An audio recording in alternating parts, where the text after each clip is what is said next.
原来藕粉也能做麻薯，到底是谁发明的这吃法？味道真是绝了，软糯 Q 弹不粘牙，一口一块香极了，吃了一次就会爱上，不信你也试试。碗中倒入100克藕粉，加入120克凉水，搅拌化开。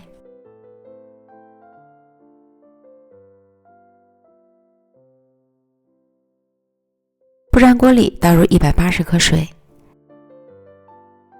加入50克黑糖，小火加热至糖融化。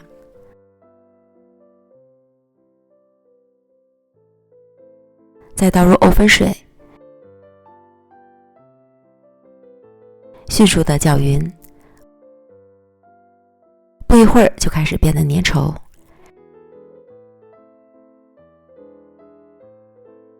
这时再加入20克熟的花生碎，继续搅匀，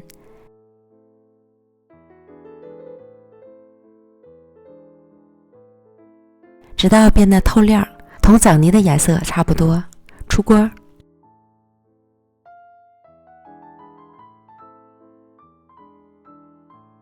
放到熟的黄豆粉上面，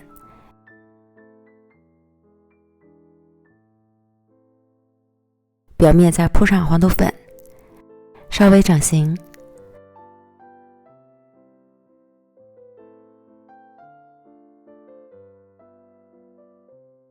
等料汁微热后，再用不粘的刮板分割成小块儿，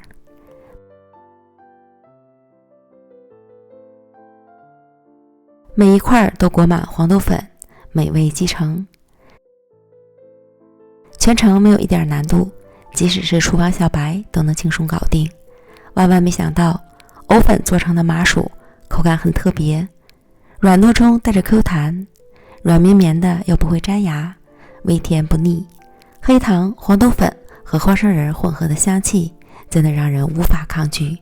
如果家里正好有藕粉的朋友，非常值得一试哦。